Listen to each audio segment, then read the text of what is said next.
My husband, Jonah, passed away unexpectedly a month ago from a stroke. I don't want to get specific about that part, it's the worst pain I've ever felt in my entire life. And I'm still not sure how I'm ever going to move on. We were married for 5 years, together for 7. The past 2 years we've been trying for a baby, but we're just getting to the point of considering IVF when he died. Jonah had a close friend in high school named Marjorie. Marjorie also ended up going to the same university as he did, and they spent a lot of time together during those college years. Jonah said that he liked Marjorie's company, but never felt anything beyond friendship with her, which I totally believe. Jonah dated other women during that period, but told me that several times Marjorie hinted that she wanted him to ask her out. She also joked about wanting him to be her plan B in case she didn't meet someone and get married by 30. By the time I'd started dating Jonah, he had moved a couple hours away from his hometown, and Marjorie. Despite this, Marjorie immediately began finding excuses to come to our town and hang out, which usually involved her encouraging us to go drinking, and then her passing out on the couch at Jonah's apartment. I didn't mind her for the most part, but she had a habit of saying things like, "You know you ruined our marriage pact," and pointing out all the things that she knew about him, like what he took in his coffee, his favorite bands, etc. Over the course of our relationship, and especially after we got married, Jonah definitely put some distance into his relationship with Marjorie. He confided in me that he felt he had outgrown her and that they really had little in common anymore. He stopped responding to her invitations to hang out as often, though he would occasionally call to catch up out of guilt, especially when she would text him or leave messages saying she was so sad he was ignoring her and the like. But now he's gone. I had him cremated, like he wanted. We haven't done the memorial service yet, it was too hard for me to even imagine the first couple of weeks. And I also wanted to give time for some out-of-state people to make travel plans. The memorial is this weekend. However, 2 weeks ago, I received an email from Marjorie sent to around 60 people, including Jonah's family, saying that she was holding a memorial service for Jonah in the town where they grew up, the day before his memorial here. I was completely blown away, seeing as she hadn't mentioned anything to me or even attempted to call. Along with the details, the email said that she was planning the memorial in light of the fact that no other service had yet been held in his memory, and he deserved to be laid to rest with honor. For the record, she was invited to the memorial which I've been planning and knew it was happening. I called her, of course, and told her that while I appreciated her willingness to help with Jonah's goodbye, I was already planning a service for him that would involve all of his family and friends.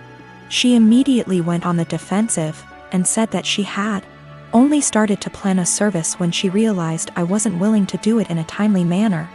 I told her that the timing wasn't her choice to make, but that if she wanted to have a memorial of some kind, to please just add on the invitation that his official memorial was going to be held this weekend. She said fine. I sent a message to all of Jonah's invited friends and family to make sure that they knew the real service, with both of our families, was going to be here, and then just washed my hands of the whole thing.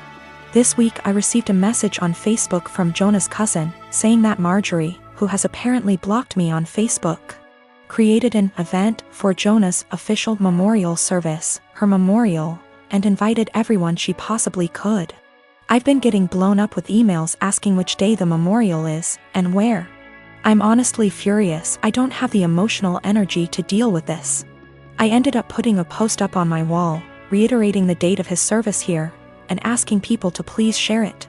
Thankfully, I think the older members of the family don't use Facebook or email very often, so most of them haven't been confused, but a lot of people now think that Marjorie's service is the real one. I called Marjorie again, asking her to add an addendum to her event saying that his actual memorial was going to be here. She told me that Jonah would have wanted it this way, and that if I couldn't appreciate her efforts, I wasn't invited to say goodbye to Jonah. I told her that was fine, seeing as I'd already said goodbye to Jonah when I held him as he died. She hung up. Apparently she's now spreading information to her mutual friends with Jonah, saying that he was planning on leaving me because I wasn't able to conceive. She also said that we had approached her to carry a baby for us, all absolute lies. His cousin sent me a screenshot of a text where she said that Jonah always thought we would have the cutest baby together, and that angry widow doesn't understand how much he wants children. I'm at a loss as to what to do. I don't care what she says about me, but she's now tarnishing my husband's memory, especially saying that he wanted to divorce. Jonah would never have left me, and anyone that knows him at all knows that we were committed to each other above all else. I need to figure out how to tell this woman to off without encouraging her to spread more lies.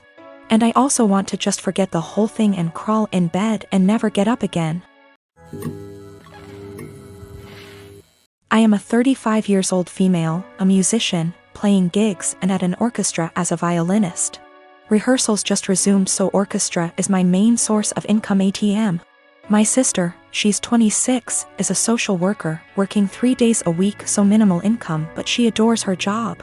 I live in a small 2-bedroom apartment, both rooms around 9-10 square meters. Using the second room as a practice room / storage for my instruments, 3 violins, 2 guitars, a digital piano, a small drum kit, and other stuff. 4 months ago my sister broke up with her BF and I offered her my spare room, temporarily. I moved most of my stuff to the living room so I could fit a small bed in there. Sis moved in, but she asked me to move more stuff to the living room. I moved pretty much everything sans the piano, to the point where the living room became uninhabitable. Then she started complaining about my violin playing, saying it gave her headaches. I told her I couldn't stop the daily practice without risking my only steady income. The arguments got worse.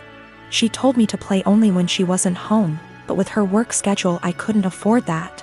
I tried switching to the electric violin, but even that can be pretty loud, so it didn't help. Several times I reminded her this was only a temporary arrangement, but she didn't seem to hear me.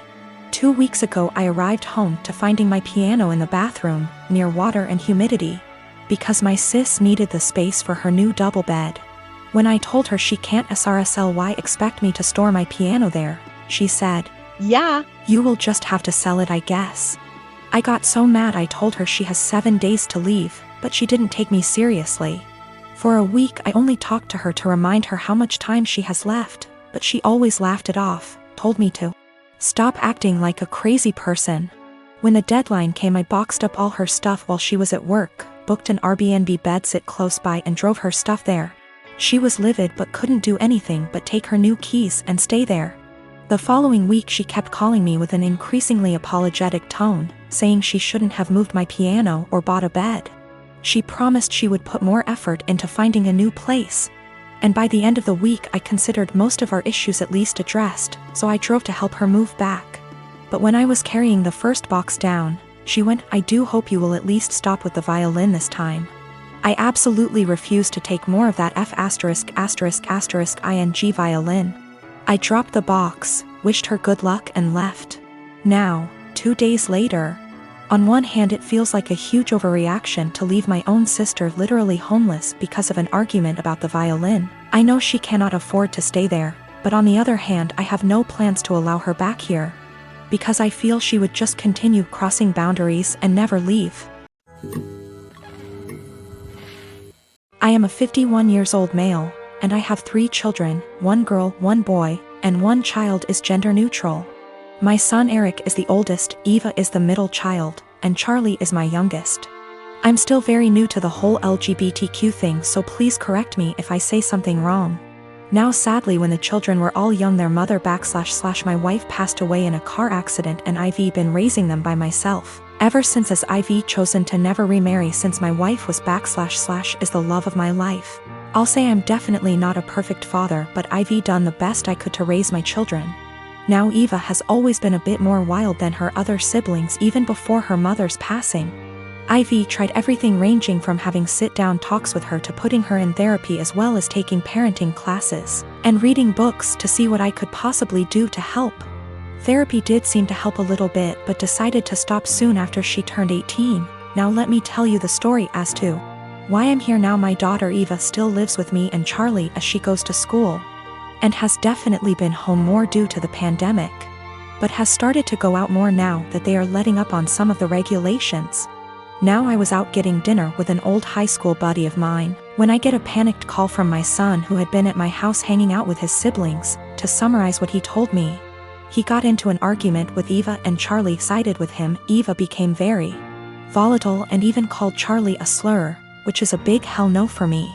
So I headed home and tried to calm everything down. I told Eva I didn't care about what they had been arguing about, and that she wasn't allowed to disrespect Charlie or Eric like that. Me and Eva ended up now being the ones to start arguing, but I soon shut it down when I realized it wasn't gonna help. I forced her to apologize and took away her car privileges until she could learn to respect her siblings, and I thought it was the end of that. Well, the next morning after work I ended up coming home and finding scraps of papers all over.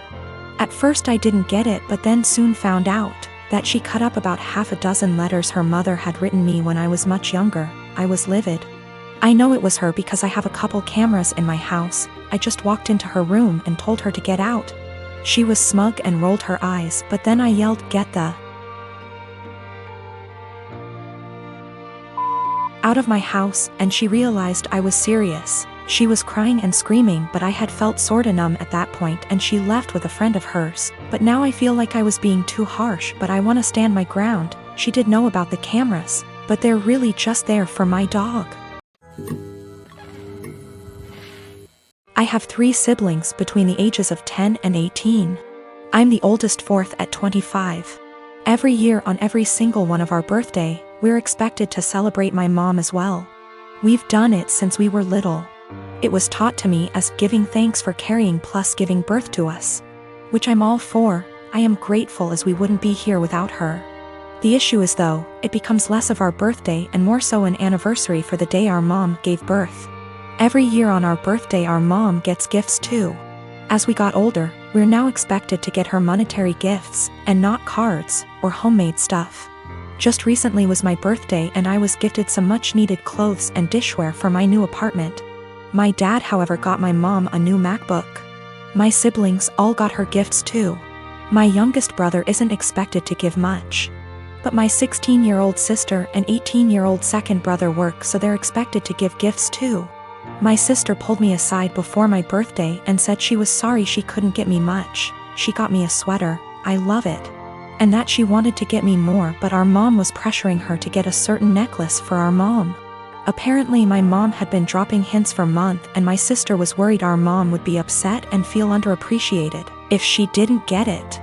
I asked how much it was, and my sister said it was $300. I honestly lost it on our mom and chewed into her later that afternoon when my mom opened her gifts after me. I think she's ridiculous for even wanting my sister to spend so much on a gift. Mom started crying and my dad kicked me out.